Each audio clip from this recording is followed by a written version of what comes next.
Mesdames, Messieurs, bonsoir. Bienvenue sur le plateau d'À votre avis, toujours en direct, toujours en public, mais évidemment avec les distances qui s'imposent. Crise du coronavirus oblige. Un coronavirus qui va s'imposer dans nos discussions de ce soir à travers une inquiétude qui est déjà perceptible dans la population. Et il faut voir si elle va nous occuper sur le long, sur le court ou sur le moyen terme. C'est la crise sanitaire et sociale que certains annoncent avec évidemment aussi un impact pour notre économie, notre portefeuille. Est-ce que le pouvoir d'achat dont nous disposons va être touché par tout cela? Et est-ce que des mesures prises par le monde politique pourrait un tout petit peu atténuer la douleur dans certains portefeuilles? On va en discuter et je vous présente tout de suite nos premiers invités avec tout d'abord Christine Mailly, secrétaire générale du réseau wallon de lutte contre la pauvreté. Face à vous, il y a Pierre Wunsch, gouverneur de la Banque nationale. Avec nous également Ahmed Laouez, chef de groupe PS à la Chambre.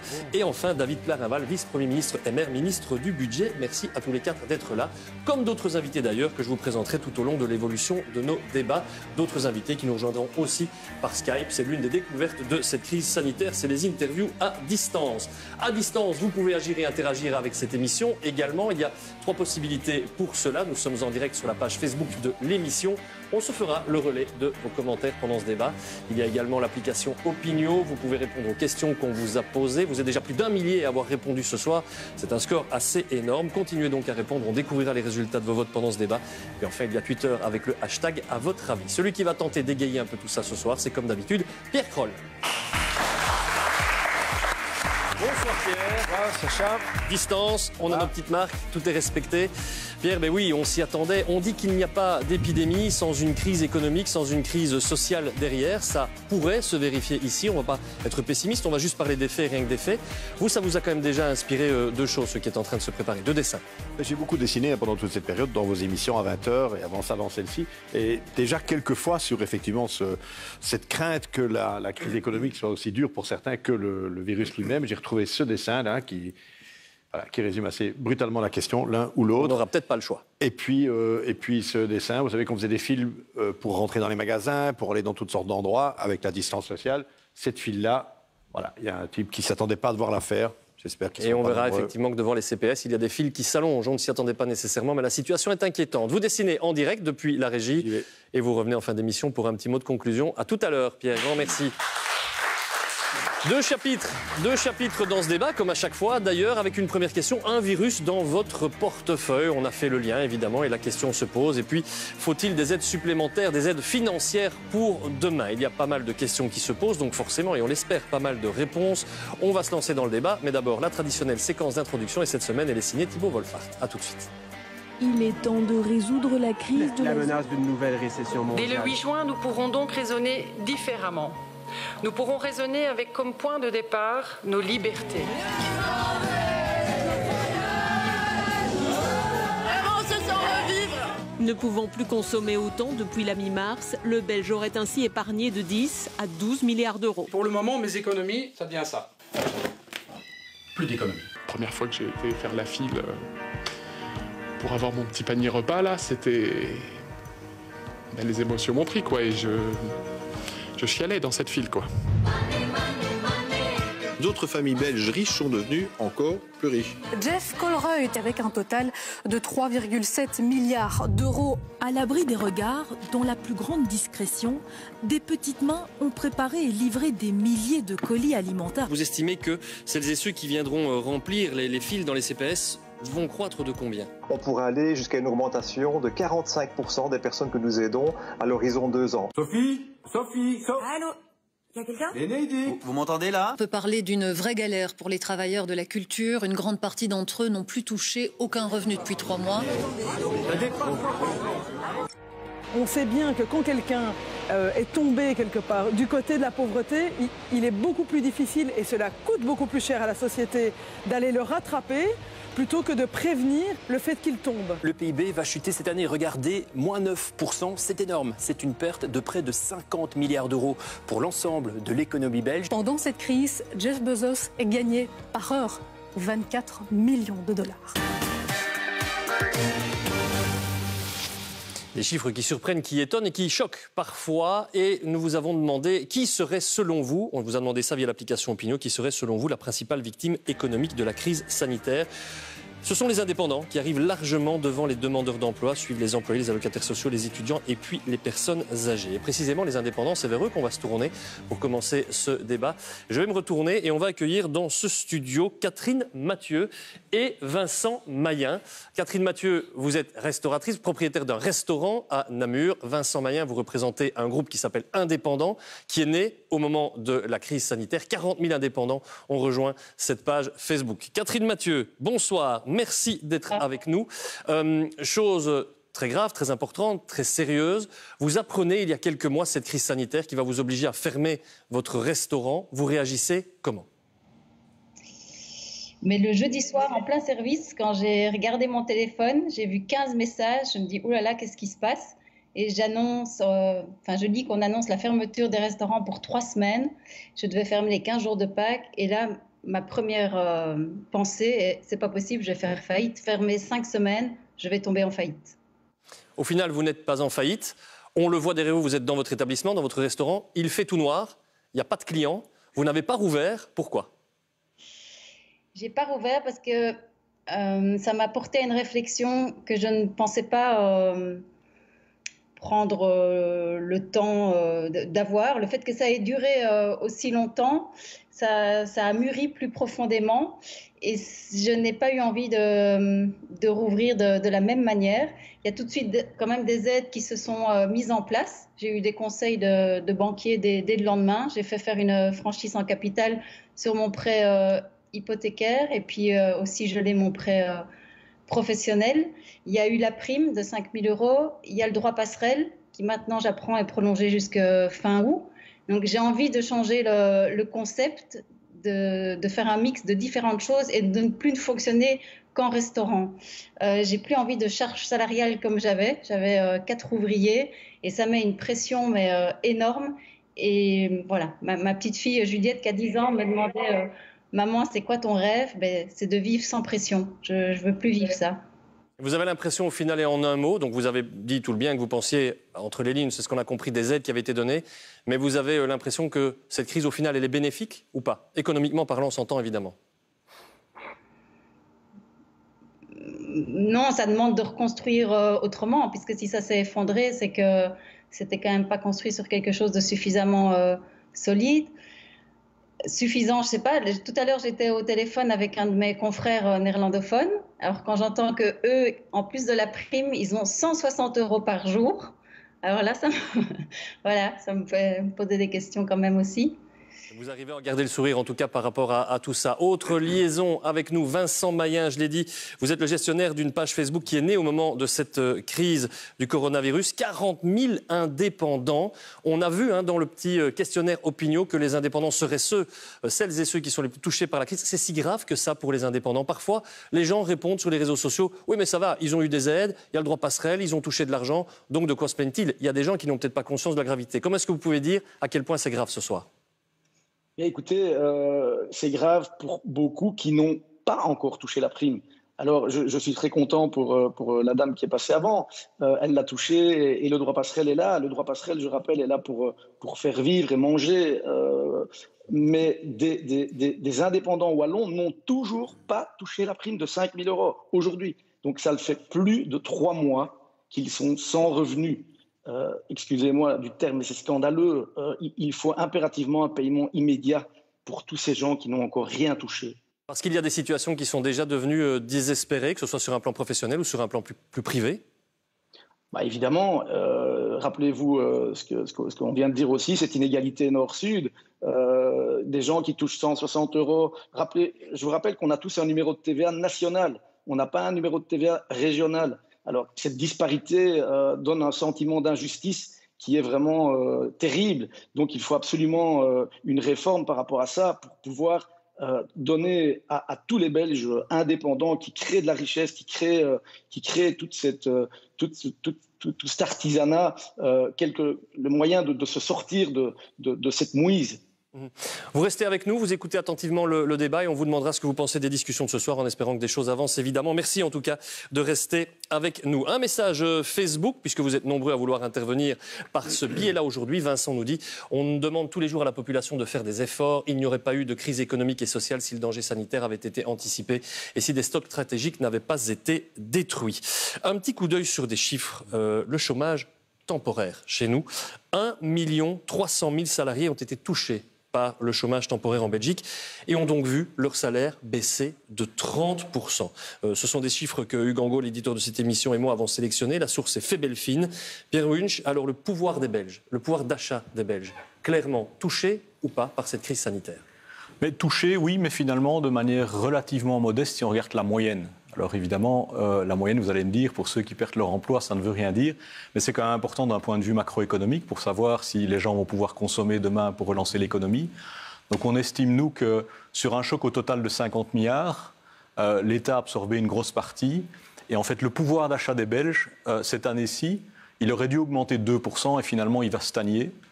Mais comme les Belges n'ont pas pu consommer au moins pendant 2 ou 3 mois de confinement, en fait, leur épargne sur l'année va probablement augmenter de 20 milliards. Et ça, c'est suffisant pour financer la reprise au niveau consommation des ménages, pour ceux qui ont conservé leur emploi, c'est quand même la majorité, pendant 2 ou 3 ans sans problème. L'épargne des Belges, dites-vous, puisque là on est allé chercher des chiffres à la Banque nationale, l'épargne des Belges représente aujourd'hui 281 milliards d'euros. On estime à plus de 12 milliards l'augmentation de ce montant-là depuis le début de la crise du coronavirus. Est-ce que c'est ça qui vous fait dire aujourd'hui, parce qu'on l'a lu et ça a pu surprendre certaines personnes, que le plus grave de la crise économique est passé, alors que d'autres disent non, au contraire, c'est en train d'arriver?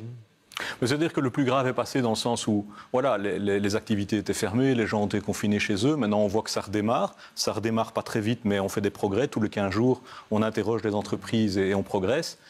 Ce qui est vrai, c'est qu'il y a toujours un effet retard en matière de perte d'emploi définitive, puisque ceux aujourd'hui qui n'ont pas de l'emploi étaient en chômage temporaire, avec l'espoir de garder leur emploi. On estime que le chômage va augmenter probablement dans 170 000 unités cette année-ci. C'est dramatique, mais en même temps, c'est à mettre en perspective de 400 000 emplois qu'on a créés au cours des dernières années. On revient 2 ou 3 ans en arrière. Donc c'est un choc qui est très, très, très violent, qui a été, je crois, globalement très bien géré, mais qui a été très bien géré par les pouvoirs publics dans leur ensemble, ce compris les banques centrales. Si on n'avait rien fait, si on avait laissé aller, on était reparti pour les années 20. Ici, au final, le choc est quand même limité grâce à l'action des pouvoirs publics dans leur ensemble, que ce soit au niveau fédéral, région, Europe, mais aussi les banques centrales. On verra évidemment qu'il y a des situations bien plus difficiles. Mais à propos de ces mesures, et je voudrais qu'on puisse justement mener un peu un débat parfois sur ce qui ressort des mesures qui ont été décidées, et on va se tourner vers vous dans un instant, Ahmed Lawège et M. Clarinval, David Clarinval. Mais tout d'abord, je voudrais qu'Étienne de Calataille, économiste, qu'on connaît bien dans cette émission, vous venez régulièrement, et merci d'être encore là ce soir, vous puissiez nous faire un petit topo, un petit bilan justement des mesures qui ont été annoncées. On entend que les pouvoirs publics, dans la bouche de M. Wunsch, ont plutôt bien géré les choses. Et on parle des premières mesures qui ont été prises. Chômage temporaire, droit passerelle, 5 000 € pour les indépendants. Puis il y a eu d'autres mesures plus tard. Le chèque à dépenser dans des restos, dans des musées, 6 fois 50 € pour des allocataires sociaux, 10 trajets en train. Bilan globalement général satisfaisant ou il y a des nuances? Je donnerais 2 bulletins. Un bulletin pour les premières mesures, celles prises immédiatement, et là il serait certainement positif. En revanche, ce qu'on entend ces derniers jours, ces dernières semaines, c'est nettement moins sympathique, c'est nettement moins convaincant, c'est beaucoup plus démagogique. Ce sont des mesures ponctuelles. Or, cibler les mesures en soi, ce n'est pas idiot, mais elles sont non seulement ponctuelles, mais elles sont mal visées. La cible que l'on veut atteindre, elle ne sera pas atteinte avec ces trains que l'on veut offrir aux gens. C'est quand même bizarre d'ailleurs de dire aux gens de ne pas prendre le train et puis de les inciter à s'encaquer dans un wagon. C'est quand même bizarre de dire aux gens de ne pas aller au restaurant et puis brutalement de les inciter à y aller beaucoup. Donc sur le plan sanitaire, on a du mal à suivre, mais surtout sur le plan de l'impact économique de la chose, c'est tout à fait déplacé. Mais on vous dira que ces incitations-là, elles se font évidemment dans le respect des règles de sécurité. Puisqu'on peut voyager en train, puisqu'on peut aller au resto, on ne demande pas aux gens évidemment de se mettre à 40 autour d'une table, de chanter, de se postillonner dessus. Ça doit aussi être une relance économique indispensable. Oui, mais on verra ce que ça donnera un jour de juillet où il fera beau et il faudra voir qui pourra monter dans le train pour aller à Blankenberg. Donc je ne suis pas sûr que ce soit évident. Et c'est pas une bonne chose pour la relance économique, pour revenir peut-être ce n'est pas une bonne chose sur la relance économique. C'est de l'argent qui, sur le plan social, ne va pas à ceux qui en auraient eu le plus besoin et qui auraient à coup sûr dépensé. Comme l'indiquait Monsieur le gouverneur, on a aujourd'hui suffisamment d'épargne accumulée par ceux qui ont la chance de ne pas avoir perdu leur boulot et qui n'ont pas peur peur de le perdre demain, on va leur donner à eux, qui ont la chance d'avoir un emploi, c'est 300 € ou maximum 300 €, tandis que le gars qui a perdu son boulot ou qui est dans une entreprise qui ne va pas bien, lui ne va toucher rien du tout. Donc c'est la double peine pour ceux qui sont dans le mauvais côté. 2 messages nous arrivent sur les réseaux sociaux et donc en particulier sur la page Facebook de l'émission. Voici le premier de Marc. Beaucoup de primes, mais qui va les payer ? Autre message, celui d'André. Les effets collatéraux vont se multiplier en cascade jusqu'en automne et les effets risquent de nous exploser la figure avec un niveau de misère et de drame humain impressionnant. Beaucoup de choses à dire d'ailleurs dans ce qui vient d'être dit sur ce plateau. David Clarinval, Ahmed Laouedj, des mesures positives dans un premier temps et puis des mesures mal ciblées qui vont accroître un niveau de misère dans le pays qui n'atteignent pas l'objectif. Qu'est-ce que vous répondez? Ahmed Laouedj tout d'abord. Qu'on peut évidemment toujours mieux cibler les mesures que l'on prend. En même temps, s'agissant par exemple du chèque de 300 €, l'objectif c'est quoi? L'objectif c'est de soutenir la relance dans le secteur de l'ORECA, dans le secteur des loisirs. Parce qu'en effet, on a là aujourd'hui une situation qui est sinistrée. Et d'imaginer que tous les restaurants, toutes les brasseries vont rouvrir sans difficulté, c'est se tromper. Le démarrage est lent et il va être difficile. Ils ont accumulé des dettes, ils ont accumulé des factures. Et donc d'avoir un chèque qui vise l'économie locale pour précisément dynamiser, redynamiser tous ces secteurs qui ont une haute intensité de main-d'œuvre, rappelons-le, c'est une forme de soutien, de relance de l'économie. Pour le reste, bien évidemment qu'il faut cibler les mesures. Nous le faisons de la même manière. Nous avons soutenu des mesures de revalorisation des allocations de chômage temporaire. Et nous disons même qu'il faut aller au-delà. Il faut que le chômage temporaire atteigne au moins 80% du salaire. Parce qu'en effet, il ne faut pas opposer le social et l'économique. Aujourd'hui, qu'est-ce qu'on voit? Que quand on prend des mesures sociales, elles ont une efficacité économique. Justement parce qu'on est en période de pré-récession. Donc ça veut dire qu'il faut arrêter d'opposer à la fois des mesures de justice sociale, augmenter les salaires les plus bas par exemple, revaloriser les allocations sociales, et en même temps le dynamisme économique. Aujourd'hui, clairement, faire de la justice sociale, c'est renforcer l'efficacité économique. Même question à vous, David Clarinval, mais tout d'abord un petit coup d'œil sur ces mesures de soutien économique. Question qu'on a posée à Opinion. Ces mesures qui ont été annoncées, elles sont, pour une majorité de répondants, insuffisantes. Suffisantes, cela dit, pour plus d'un Belge sur 4. Largement insuffisantes et puis largement suffisantes. Là encore, on sent qu'il y a quand même une certaine forme de critique. On dit que ça a été pris trop tard. On dit que c'est pas assez ciblé, on dit que ça crée encore parfois de la misère, on dit qu'il y a des inégalités. On s'est trompé, on reconnaît qu'on aurait dû faire autrement. Peut-être par exemple sur ces fameux chèques, peut-être les distribuer plus vers les plus fragiles. Mais il faut d'abord voir les choses dans son ensemble au niveau du gouvernement et soutenu en cela par les 7 autres partis qui ne composaient pas le gouvernement. On a agi en 3 temps. Tout d'abord des mesures sanitaires, de santé publique, parce que c'était ça l'urgence qu'il fallait prendre immédiatement et ça a été salué, je pense. Ensuite, il y a eu des mesures de soutien économique qui était transversal. Et donc là, le chômage pour plusieurs milliards, on est près de 4 milliards d'euros pour permettre à toutes les personnes, 1 300 000 personnes, à pouvoir bénéficier du chômage temporaire, plusieurs centaines de milliers d'indépendants qui ont bénéficié du droit passerelle, des reports de cotisations, des reports d'impôts. Et des prolongations de droit passerelle. Des prolongations. Ces mesures sont quand même estimées à près de 13 milliards d'euros si l'on combine à la fois les mesures fédérales et régionales. Des reports de recettes pour 20 milliards d'euros. Donc, on a cassé notre tirelire de manière importante pour permettre justement à tous ces travailleurs qui perdaient leur emploi de pouvoir faire ce pont vers la reprise du travail. Parce que c'était ça notre priorité, permettre aux personnes de conserver leur emploi malgré cette crise et permettre aux entreprises de passer le cap avec pour avoir une trésorerie, une solvabilité suffisante. Et puis la troisième vague de mesures qui viennent d'être prises plus récemment, donc on peut nous reprocher d'être un peu en retard, je suis d'accord, mais il faut quand même bien se rendre compte qu'on a fait tout ça en moins de 3 mois.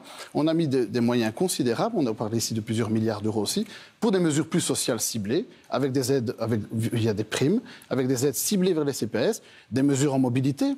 Nous sommes 10 partis autour de la table et donc il a fallu trouver un compromis et chaque parti avait aussi certaines revendications spécifiques. Mais avec des choses qui paraissent un peu incohérentes. On vient d'entendre ici Nord-Sud, ce n'est pas les mêmes aides. Et je voudrais qu'on vienne juste après ça vers vous, Christine Mailly. Mais très rapidement, ça ne paraît pas cohérent. Le Sud dit, mais regardez ce qui se passe au Nord. Nous, on voudrait bien la même chose. Donc vous parlez de casser la tirelire. On aurait bien voulu que ce soit une grosse tirelire qui ne soit pas cassée et pas plusieurs petites, manifestement. C'était impossible. C'est la réalité institutionnelle de notre pays. La région wallonne dispose de moins de moyens que la région région flamande, ce n'est pas un secret, et la région wallonne n'a pas été en mesure de pouvoir mettre sur la table les mêmes montants que la région flamande. On a mis le maximum côté wallon, vous pensez, Ahmed Laouech?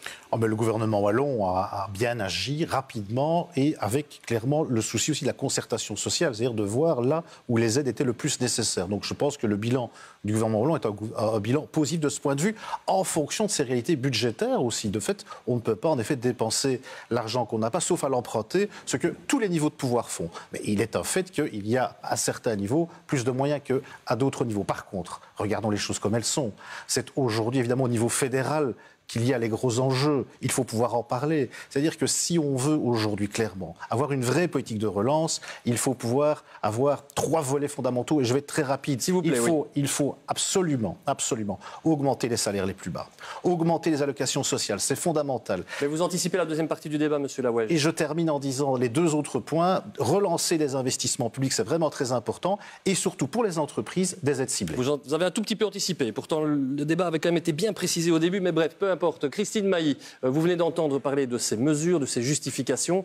Est-ce que tout cela, qui a mis un peu de temps à se mettre en place pendant les conférences de presse qui suivaient le CNS, on a mis du temps avant d'entendre des mesures pour les plus démunis, ça vous a choqué ? Oui, ça m'a choqué parce que je pense que dans aucune conférence de presse du CNS, on a parlé des populations vulnérables. En tout cas, certainement pas dans les premières. On a parlé des populations en général et en moyenne, j'ai envie de dire, comme M. Winch l'a fait. Alors, quand on parle de moyenne, forcément, on oublie les plus écrasés. Forcément. On est déjà dans un pays qui devrait atteindre des objectifs de réduction de la pauvreté, qui ne les atteint pas et qui, avant la crise sanitaire, augmentait le nombre de populations pauvres plutôt que de les diminuer. Malgré, on a la crise sanitaire qui se colle sur cette crise sociale qui préexistait, où on avait déjà beaucoup de pauvreté et de vulnérabilité. N'oublions pas, quand on parle de l'épargne, tout à l'heure, vous disiez qu'il y a une grande augmentation d'épargne. OK, dans cette crise, il y a des gens qui ont perdu de l'argent. Et je rappelle que les chiffres européens nous disent que 25% de la population belge n'a pas d'épargne et 37% en Wallonie.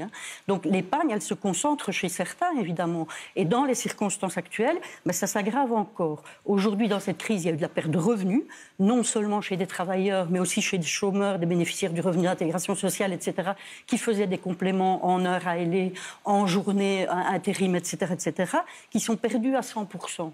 Donc on a des gens, et suivant le type de statut des gens, on a des pertes de revenus terribles. On a vu sur la culture, mais on peut voir aussi le travail au noir fait par les sans-papiers qui vivent chez nous depuis des années, dans une économie grise, connue de tout le monde, qui, eux, n'ont plus rien. C'est toute une société qui est touchée, finalement. Donc c'est toute la société qui est touchée. Et en fait, cette crise qui appauvrit met le focus énorme sur les inégalités qui préexistaient, la pauvreté qui préexistait, et il va falloir poigner dedans bien autrement que ce qu'on leur fait jusqu'à présent dans le cadre de la gestion de cette crise. Avec ce qu'on constate aussi dans les CPAS, on l'a bien compris déjà à travers vos propos, Christine Mailly. Philippe Noël, vous êtes le président du CPS de Namur. On va parler des mesures qui ont été annoncées en ce qui concerne les CPAS, 100 millions d'euros. Est-ce que ce soir, vous vous dites que là, on a bien pris en compte ce dont vous aviez besoin ou on est en train de passer un peu à côté ?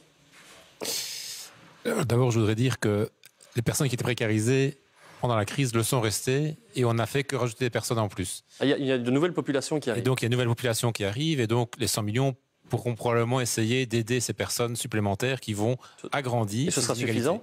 Alors, c'est très difficile de le chiffrer pour l'instant. On a entendu tout à l'heure Alain Vassen qui disait que l'augmentation était escomptée entre 15 et 45%, puisque la crise sociale s'annonce et on pense qu'elle sera difficile et très dure. Et donc, est-ce que ce sera suffisant ? Je pense que personne n'est à même de pouvoir le dire pour l'instant. Mais ce qui est certain, c'est que la situation ne s'est pas améliorée et qu'elle va probablement se détériorer pour plusieurs années. Vous parlez de nouvelles populations, c'est très intéressant. On l'a dit souvent dans cette émission, il y a des gens qui n'étaient certainement pas dans vos bureaux il y a quelques années. C'est sans doute en train de changer. Est-ce qu'il y a aujourd'hui une population particulière qui franchit vos portes? Des gens, comme on l'a vu dans le dessin de Pierre Kroll en début d'émission, qui ne s'attendaient pas à faire la file là. Oui, on a eu des personnes qui sont des indépendants, qui, je pense, ont toujours essayé de vivre indépendants des structures d'aide, et donc qui sont venus franchir les portes des CPS, qui vont continuer à le faire. On a aussi une augmentation sensible du nombre de jeunes, parce que dans les publics sensibles, il y a très clairement les jeunes.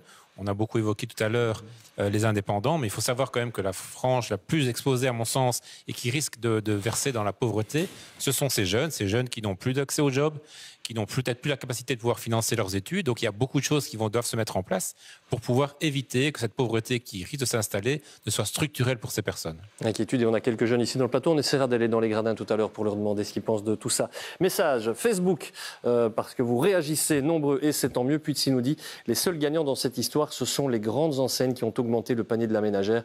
Et là, le gouvernement a laissé faire, c'est honteux. Peut-être un petit mot de commentaire là-dessus tout à l'heure, mais je voudrais qu'on évoque justement aussi ce monde du travail avec vous, François Pearl. Vous êtes le directeur du service des indemnités de l'INAMI.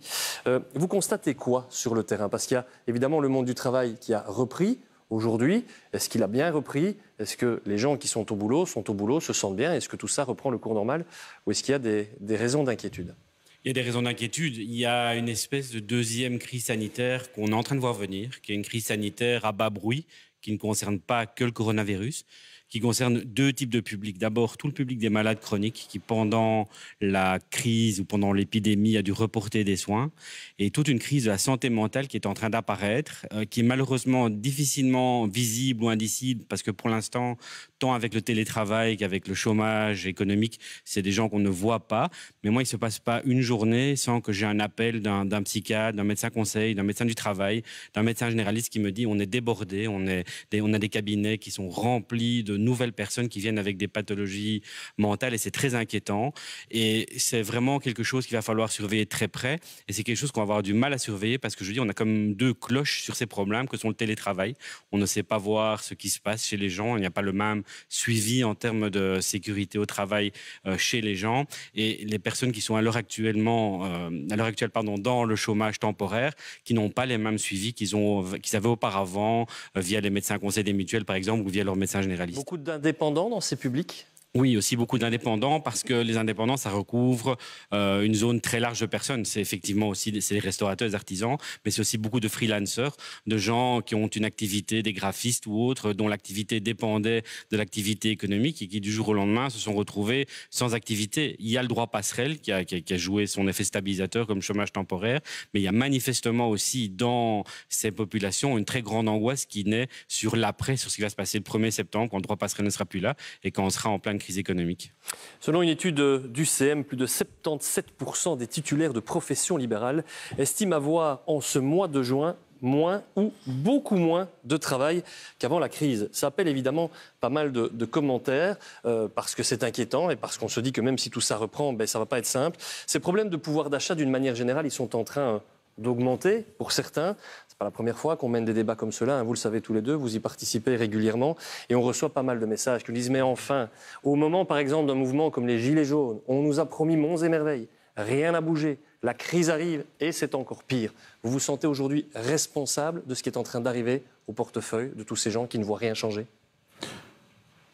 Personnellement, je ne me sens pas du tout responsable de cela. Au niveau du gouvernement précédent, une politique importante avait été mise en place via le tax shift. Alors, on ne va pas refaire le débat aujourd'hui, mais c'était quand même plusieurs centaines d'euros de pouvoir d'achat par mois pour les ménages qui ont été octroyés. Et les statistiques le démontrent. C'est une moyenne, je suis d'accord, mais en moyenne, ça avait quand même augmenté le pouvoir d'achat et les chiffres l'ont démontré. Et même cette année-ci, on a la chance d'avoir pu bénéficier des mesures antérieures pour permettre de, quelque part, contrebalancer l'impact de la crise.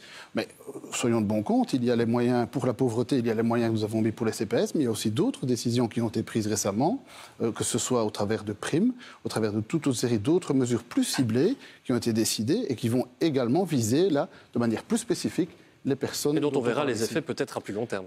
C'est clair que ça ne va pas se faire du jour au lendemain, mais en tout cas, l'échéance, c'est qu'avant la fin de l'année, toutes ces mesures soient exécutées et que toutes les personnes aient pu en bénéficier. Le monde politique a été au bout de ce qu'il pouvait faire, ces mesures, et même depuis un bon nombre d'années. J'évoquais le mouvement des Gilets jaunes et de ces débats où on avait l'air de dire que oui, on promet et ça va aller mieux et faites-nous confiance.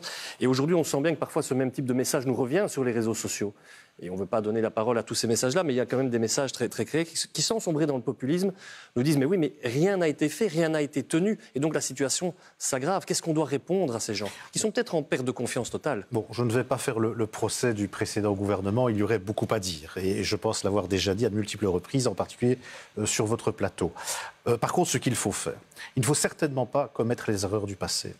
Et dès lors, la priorité, c'est vraiment être du côté du revenu des gens, et en particulier des gens qui travaillent. Ça veut dire quoi? Ça veut dire qu'il faut, je l'ai dit tout à l'heure, mais c'est très important, augmenter les bas salaires. C'est très important parce que ça permettra aussi de soutenir la demande intérieure et donc de relancer l'économie. Idem pour les allocataires sociaux, il faut les revaloriser.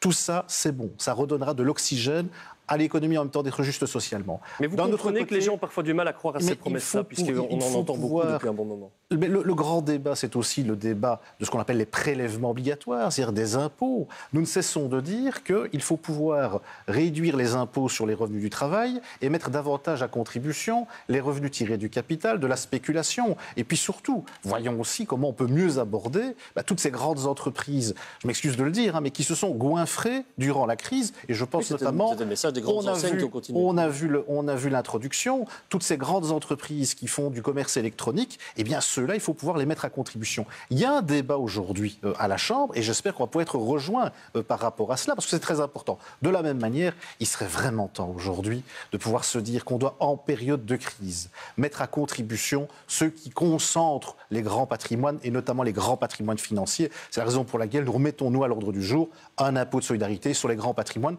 pour refinancer la relance. Vous entendez tout ça, Pierre Wunsch, et beaucoup nous disent, mais oui, mais les autorités belges, c'est vrai, aujourd'hui, ont agi et on a entendu du bon, on a entendu du moins bon, ça c'est le jeu. On en discutait avant le début de cette émission. Est-ce que vous diriez que face à une crise comme celle-là, il y a eu un défaut de prévoyance sur les bas de laine, peut-être qu'on aurait dû se garder pour pouvoir agir à d'autres endroits, peut-être plus agir aussi? C'est-à-dire qu'en général, l'idée, c'est quand les choses vont bien, c'est d'épargner, de réduire le déficit pour constituer des réserves pour faire face à une crise. On avait déjà un déficit qui partait vers 3% avant la crise, et donc on a moins de réserves que l'Allemagne ou les Pays-Bas. Aujourd'hui, on voit que l'Allemagne et les Pays-Bas peuvent se permettre plus d'interventions qu'on peut se permettre en Belgique. Je crois qu'il faut quand même mettre les choses un petit peu dans leur contexte. On a un niveau en Belgique de dépenses publiques et de dépenses sociales qui est parmi les plus élevés au monde, et singulièrement dans le sud du pays, on est probablement à plus de 2/3 de dépenses publiques dans le PIB. Et même dans le domaine de la pauvreté et des inégalités, il y a une étude de l'OCDE il y a quelques années qui montrait que la Belgique avec la France était un des rares pays où la situation avait été en fait plutôt favorable.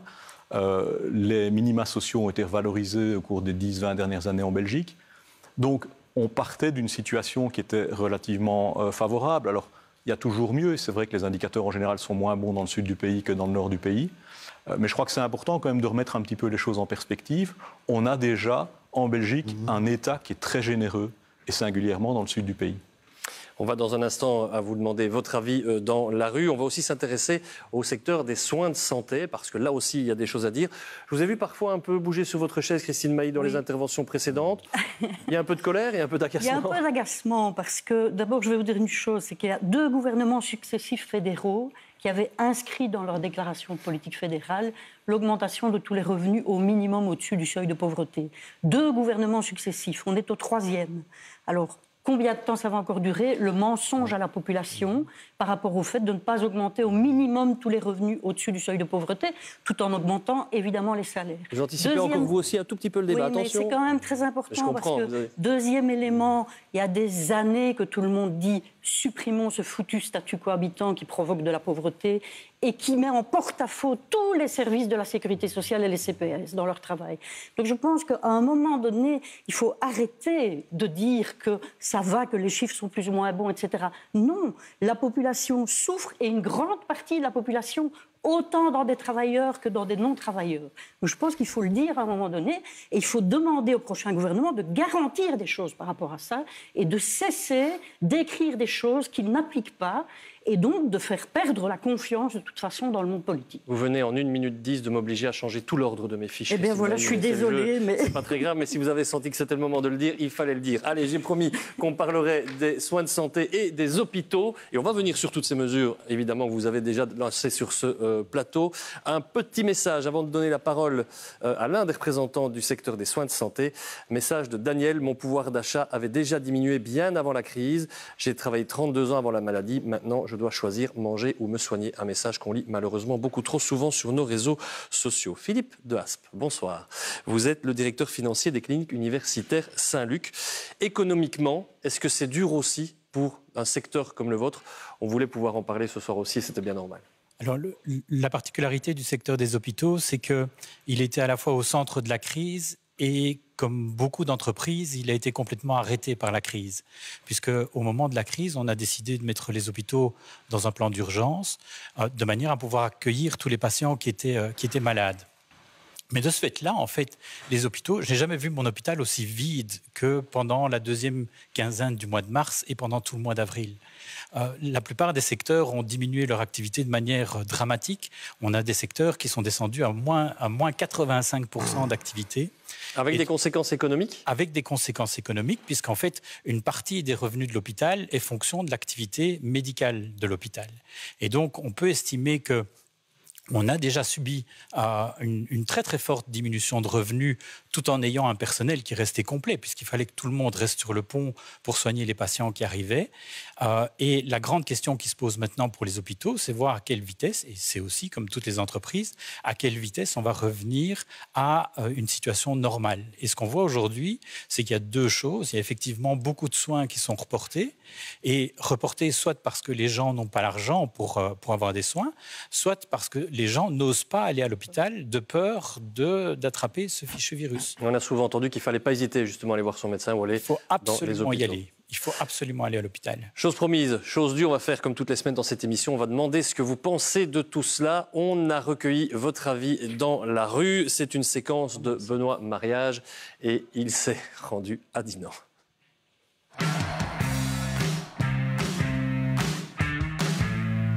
Comment la crise du coronavirus vous a-t-elle impacté économiquement ? Après le coronavirus, le travail n'a pas repris comme avant. Le monde a peur de rentrer, les plus méfiants qu'avant.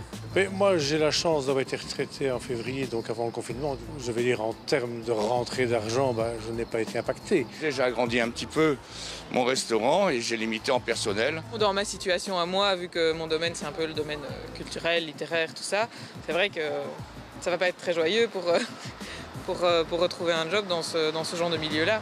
Le confinement vous a-t-il permis de faire des économies ? J'ai pas remarqué un grand changement, non.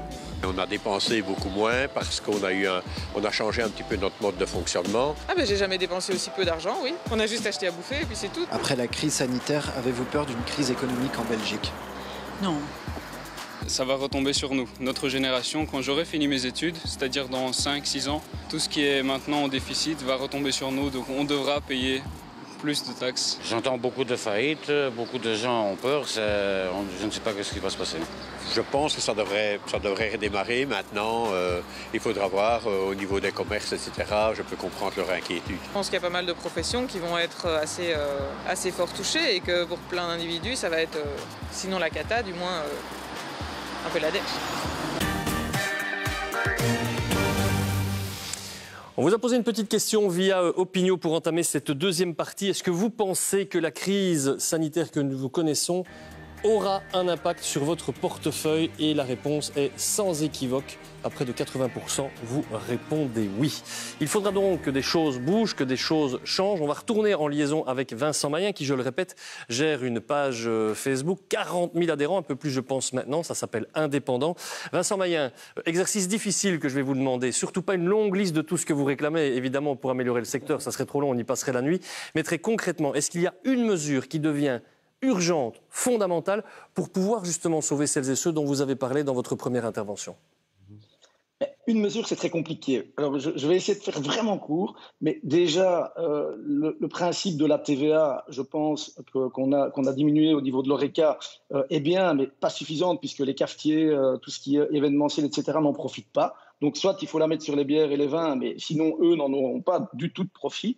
Et je pense que c'est les charges sociales qui doivent impérativement diminuer. Si demain, on ne change pas ça, c'est non seulement... Alors, j'entendais M. Caraval, et je suis bien d'accord, ils ont fait des efforts, et on sait d'où l'argent doit venir de quelque part. Mais si demain, n'oubliez pas que ces indépendants qui vont faire faillite ont une famille. M. Noël disait, on retrouve des jeunes au CPAS, c'est normal.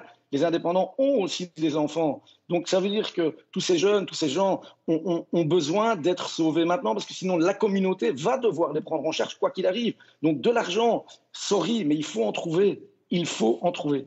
Et on va voir si on peut en trouver. On posera en tout cas la question dans un instant. Mais vous venez d'évoquer la TVA et on va essayer de vous apporter une réponse, Vincent Mayen, via Étienne de Calataille. Qu'est-ce qu'on doit faire très concrètement? Est-ce qu'il y a des choses qui doivent changer, des mesures faciles qui peuvent être décidées, que ce soit par rapport à la TVA ou par exemple en ce qui concerne la consommation des Belges?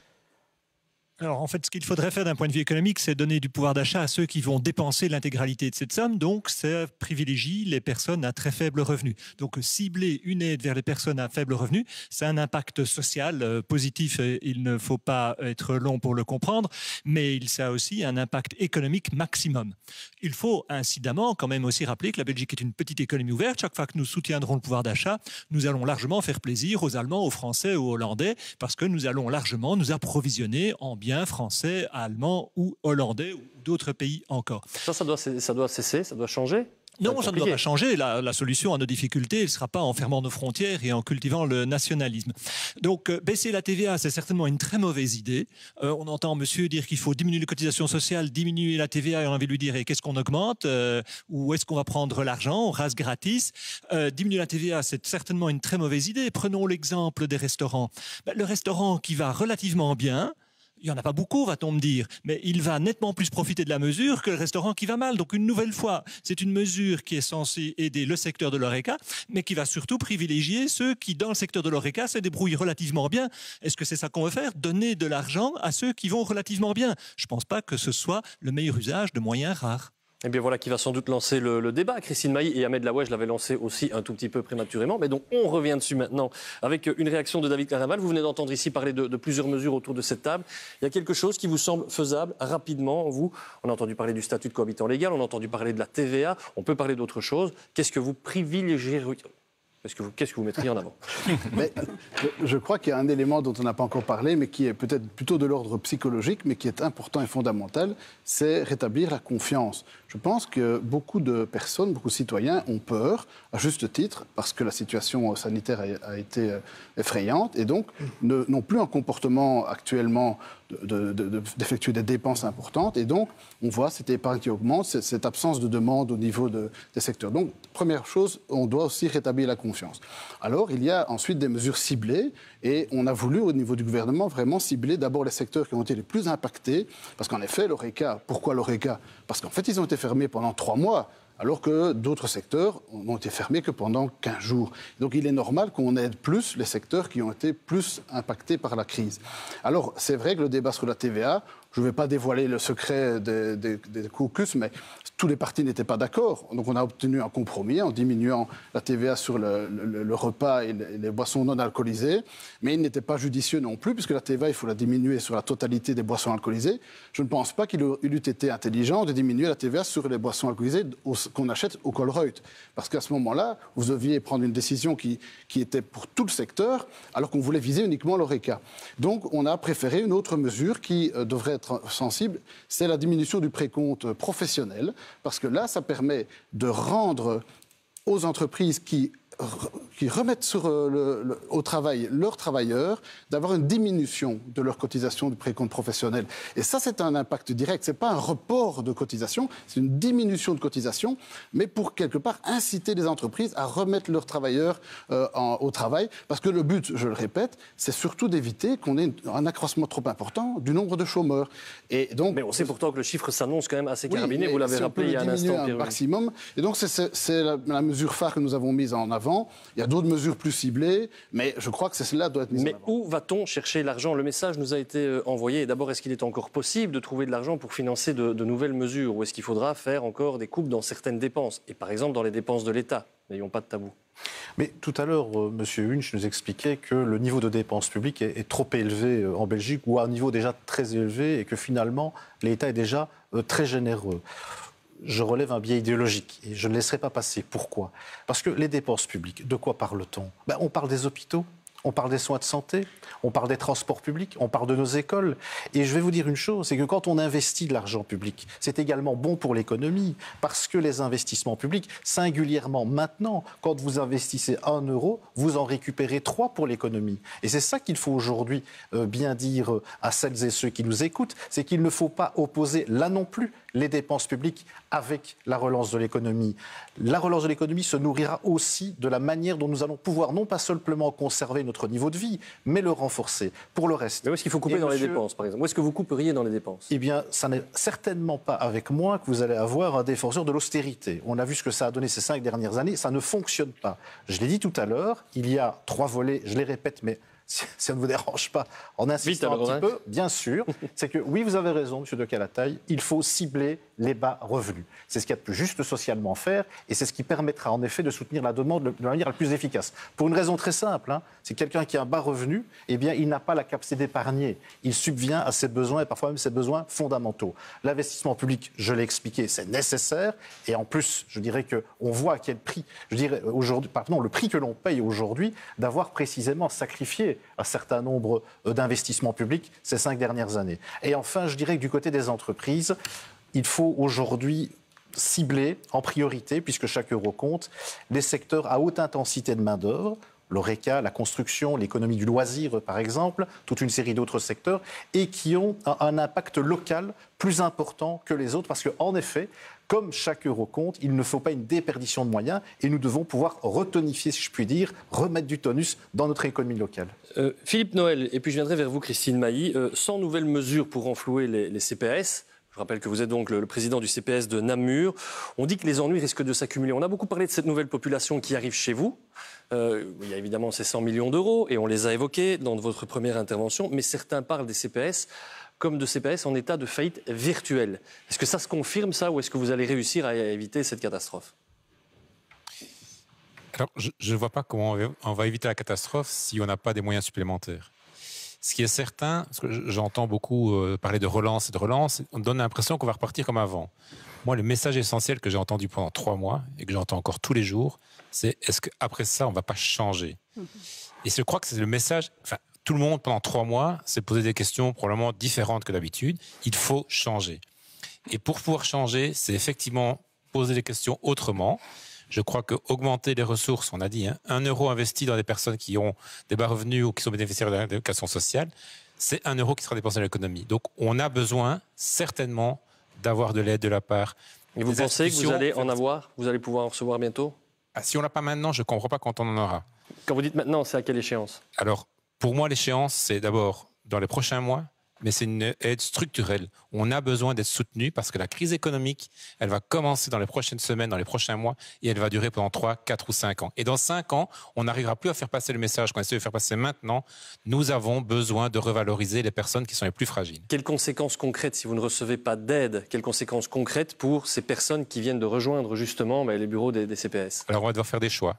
Et c'est des choix qui sont tout à fait inaudibles socialement. C'est fermer des services pour pouvoir permettre aux personnes d'avoir des revenus d'intégration. Il faut savoir que dans les CPS, nous avons notamment des services de médiation de dette qui sont là pour soutenir les personnes qui se trouvent avec des difficultés très importantes. On va se retrouver avec des personnes qui ont investi beaucoup, des indépendants, on en a parlé tout à l'heure, qui, en plus d'avoir perdu leur activité, se retrouvent avec des dettes à devoir gérer. Fermer un service de médiation de dette, c'est quelque chose qui est tout à fait inaudible. Donc il ne faut pas nous mettre dans une situation où nous devrons faire ces choix-là. Nous devons pouvoir continuer à travailler comme nous le faisons avant la crise, comme nous sommes pendant la crise et comme nous le ferons après la crise. Les charges qui pèsent sur les CPS, Christine Mailly, je sais que ça vous inquiète parce que vous dites qu'à long terme, ça va un peu modifier pas mal de choses, notamment la sécurité sociale, par exemple. Oui, moi je suis inquiète. D'ailleurs, Philippe Noël en fait la démonstration. Gérer la pauvreté coûte très cher. Donc plus on va laisser grossir la pauvreté, plus il faut des services, plus il faut du personnel, plus il faut compenser, etc. Et aujourd'hui, la crainte qu'on a au niveau des réseaux, c'est qu'on a réclamé auprès du gouvernement fédéral qu'ils interviennent directement sur les revenus des ménages sans leur demander de passer par les CPS.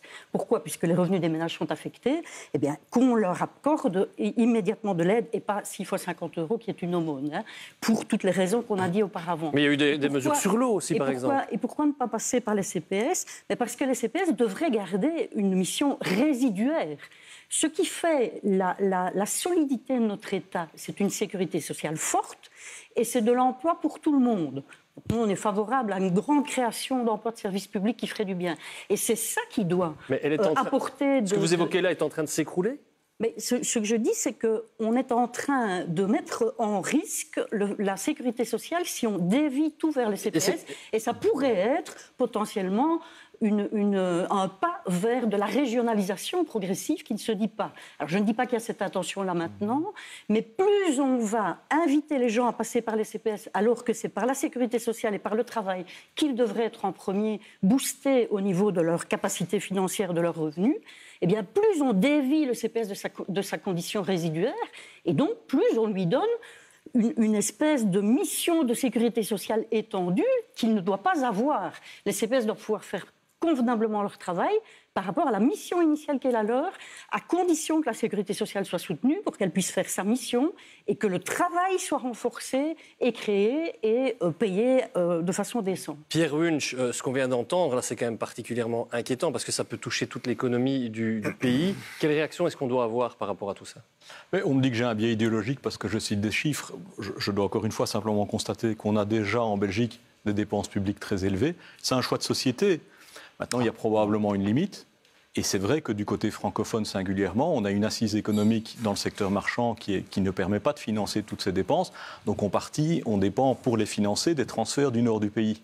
Je crois qu'on doit être un tout petit peu attentif à cette réalité parce que voilà, on est dans un contexte institutionnel qui est difficile et donc je crois qu'on doit essayer de trouver... Vous êtes en train de dire que dans quelques années, la situation économique du sud du pays pourrait s'aggraver encore? Mais je dis simplement qu'on est dans une situation où il y a un écart nord-sud qui perdure depuis 30 ou 40 ans et qui fait qu'aujourd'hui, on a une économie dans le sud du pays où on a des dépenses publiques par rapport à la richesse qui est créée localement, qui sont très très élevées.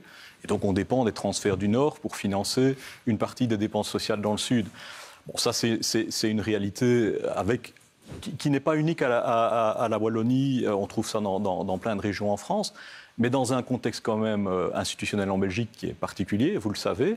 Et donc moi, je constate d'abord qu'on ne doit pas être trop dramatisé sur la situation de départ. On a quand même une situation de départ qui, par rapport à beaucoup de pays, était relativement favorable.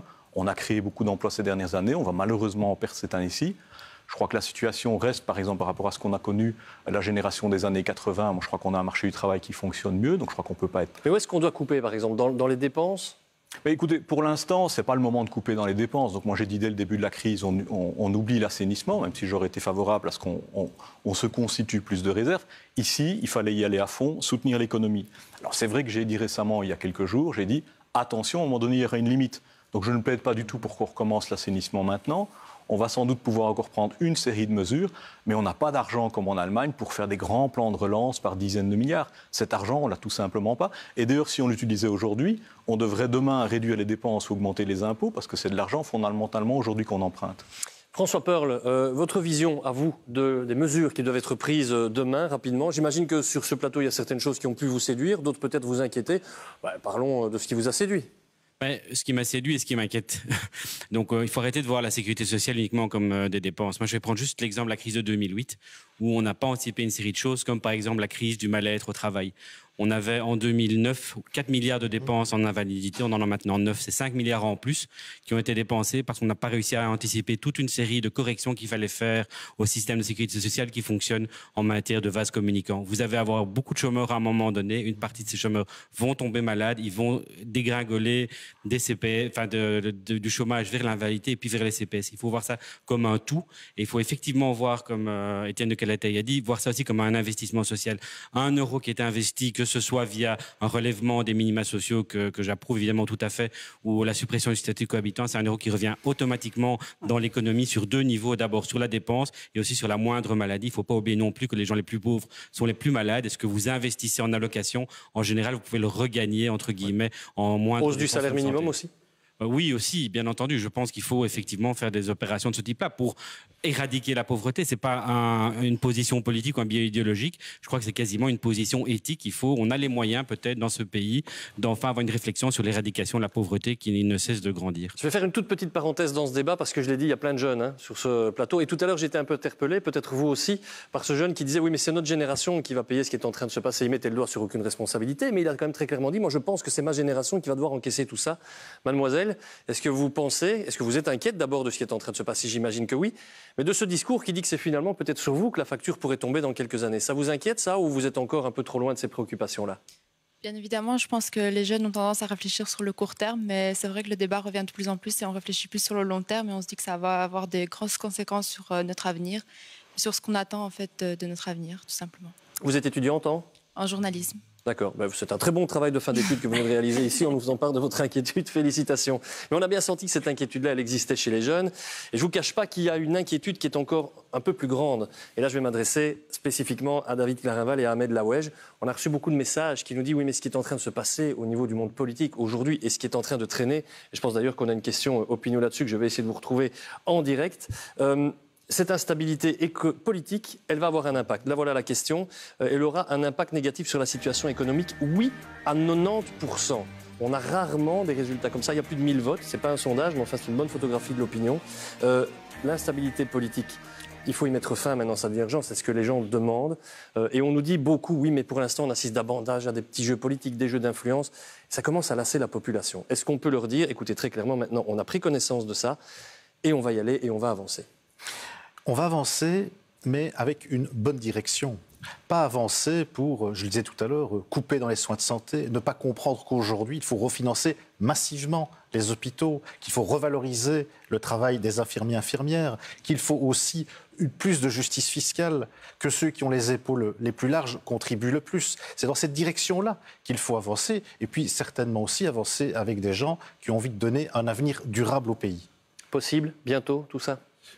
Je pense, en ce qui nous concerne, on a démontré que malgré le fait que nous ne représentons que 38 députés au Parlement, on a pu, avec le VLD et le CDNV, être les partis de la stabilité. Heureusement que nous étions là, que nous ne sommes pas entrés dans ces petits jeux politiques. On a géré la crise, une des plus grandes crises de l'histoire de Belgique depuis la Seconde Guerre mondiale, avec une minorité au Parlement. Donc, on a pris nos responsabilités, on les a assumées. Moi, je voudrais quand même dire que pour pouvoir aller de l'avant, en effet, M. Laouech a raison, il faut savoir où on va. On peut se mettre tous ensemble, mais si ce n'est pas pour aller dans la même direction, on n'ira pas très loin. Et donc, je pense que pour le moment, il y a des négociations qui sont en cours. J'espère qu'on pourra aboutir prochainement. Mais en attendant, nous, au niveau du gouvernement, on a pris nos responsabilités. J'ajouterais simplement que, simplement réagir sur ce que M. Pearl disait. Certes, il y a des accroissements de dépenses au niveau de l'INAMI, mais sous le gouvernement précédent, la remise au travail de toute une série de personnes a permis de diminuer massivement les frais, les coûts de l'ONEM, parce que les travailleurs, les chômeurs en moins, ce sont des travailleurs en plus, des cotisations en plus. Et donc, si l'on veut sauver la sécurité sociale, c'est en remettant les gens au travail, et c'est donc dans le plan de relance, en permettant que les personnes qui gagnent le moins gagnent plus, grâce à des diminutions d'impôts. Et c'est peut-être en ça qu'on n'est pas tout à fait d'accord avec M. Laouech. Nous, on veut diminuer les impôts, notamment sur les plus bas salaires, pour permettre d'avoir un accroissement du pouvoir d'achat. Et on est aussi en faveur d'un plan d'investissement. Je sens qu'il faudra vous faire revenir pour tout ça. En tout cas, Christine Maillet, et puis on va donner la parole aux deux indépendants qui étaient avec nous en liaison et depuis chez eux. Je vais vous donner la parole pour vous demander ce que vous pensez de tout ça, tout en restant évidemment très éclairé comme vous l'êtes souvent. Un petit mot de conclusion sur la manière dont aujourd'hui le monde politique se comporte face à l'urgence économique et sociale dont ce pays a aussi besoin.